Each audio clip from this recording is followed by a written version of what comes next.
Bank মানুষের আস্থার জায়গা। ব্যাংক থেকে যদি টাকা লুট হয়, মানুষ কোথায় যাবে? মাননীয় স্পিকার, অনুসারে মাননীয় অর্থমন্ত্রীর দৃষ্টি আকর্ষণ করে আমার উত্থাপনীয় বিষয়, দেশের কয়েকটি ব্যাংকের লুট হওয়া টাকা ৭৫ লক্ষ গ্রাহকের হাতে ফিরিয়ে দেয়া এবং ওই সমস্ত ব্যাংক ডাকাত, ব্যাংক ঠকো, ব্যাংক লুটেরাদের কঠোর শাস্তি প্রদান প্রসঙ্গে মাননীয় স্পিকার, দেশের কয়েকটি ব্যাংকের অনিয়ম দুর্নীতির কারণে এক্সিম ব্যাংক, সোশ্যাল ইসলামী ব্যাংক, ফার্স্ট সিকিউরিটি ইসলামী ব্যাংক, বাংলাদেশ ইসলামী ব্যাংক, গ্লোবাল ইসলামী bank, union bank, national bank, IFIC bank সহ আরও কয়েকটি ব্যাংকে অনিয়ম এবং দুর্নীতির কারণে, মালিক পক্ষের অর্থ পাচারের কারণে, লুটের কারণে আজকে দেশের আমানতকারীরা তাদের টাকা তুলতে পারছে না।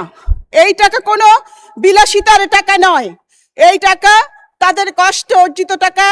এক বাবার মেয়ের বিয়ে দেবার খরচের স্বপ্ন, এক মায়ের চিকিৎসার শেষ ভরসা, এক শিক্ষার্থীর ভবিষ্যতের টিউশন ফি এবং ক্ষুদ্র ব্যবসায়ীর জীবন বাঁচানোর মূলধন এবং কারো পেনশনের সঞ্চয়।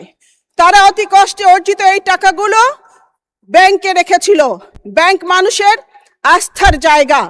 ব্যাংক থেকে যদি টাকা লুট হয়, মানুষ কোথায় যাবে? মাননীয় স্পিকার, মানুষ যদি ব্যাংকে টাকা না রাখে তাহলে বিনিয়োগ কমে যাবে, অর্থের প্রবাহ থেমে যাবে, অর্থনীতি গভীর সংকটে পড়বে। আমরা জনগণের ভোটে নির্বাচিত সরকার, আমরা এটি কোনোভাবেই মেনে নিতে পারি না। মাননীয় স্পিকার, একজন মানুষের টাকা ব্যাংকে পড়ে আছে, কিন্তু টাকার অভাবে সে চিকিৎসা করতে পারছে না। সময় মতো টাকা না পাওয়ার কারণে, তার চিকিৎসা হবার না কারণে অনেকেরই জীবন চলে গেছে মাননীয় স্পিকার। আর অন্যদিকে লুটেরা মালিক পক্ষ বিদেশে পালিয়ে গিয়ে নাকে সরিষার তেল মেখে আরামে ঘুমাচ্ছে। মাননীয় স্পিকার, এই সমস্ত লুটেরাদের তো এভাবে আরামে ঘুমাতে দেয়া যায় না। মাননীয় স্পিকার, মাননীয় স্পিকার, এই মানুষগুলো, এই ৭৫ লক্ষ গ্রাহক আজকে সরকারের দিকে তাকিয়ে আছে।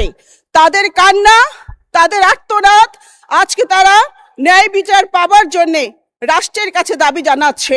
মাননীয় স্পিকার, এই সমস্ত ব্যাংক ঠেকো, ব্যাংক লুটেরা, ব্যাংক ডাকাতদের কঠোর শাস্তি প্রদান করে তাদের সমস্ত সম্পত্তি নিলামে বিক্রি করে গ্রাহকের টাকা গ্রাহকের হাতে ফিরিয়ে দিতে হবে।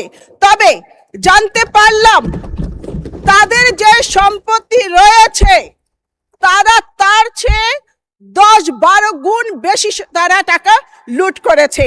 এ কারণেই তাদেরকে ধরে এনে ফিরিয়ে এনে এই টাকা তাদের কাছ থেকে আদায় করার দাবি জানাচ্ছি। মাননীয় স্পিকার, মাননীয় স্পিকার, একজন মানুষের জীবনে কত টাকার প্রয়োজন? আমরা তো ইচ্ছে করলে বেশি আমরা খেতে পারি না, বদ হজম হয়। তাই এই সমস্ত বদ হজমকারী লুটেরাদের ফিরিয়ে আনার দাবি জানাচ্ছি। এই বিষয়টির সাথে ৭৫ লক্ষ গ্রাহক জড়িত, মানুষ জড়িত। মাননীয় সদস্য মনোযোগ আকর্ষণ করেছেন, সম্পর্কের সময় আপনার স্টেটমেন্টটা দিবেন। এখন মাননীয় মন্ত্রীকে সুযোগ দিই। লেখা আছে মাননীয় স্পিকার, আমি নোটিশ দেখেই পড়ছি। মাননীয় স্পিকার, বিষয়টি অতি জরুরি বিধায় প্রয়োজনীয় ব্যবস্থা গ্রহণ করবার জন্য মাননীয় অর্থমন্ত্রীর আমি দৃষ্টি আকর্ষণ করছি। আপনাকে ধন্যবাদ।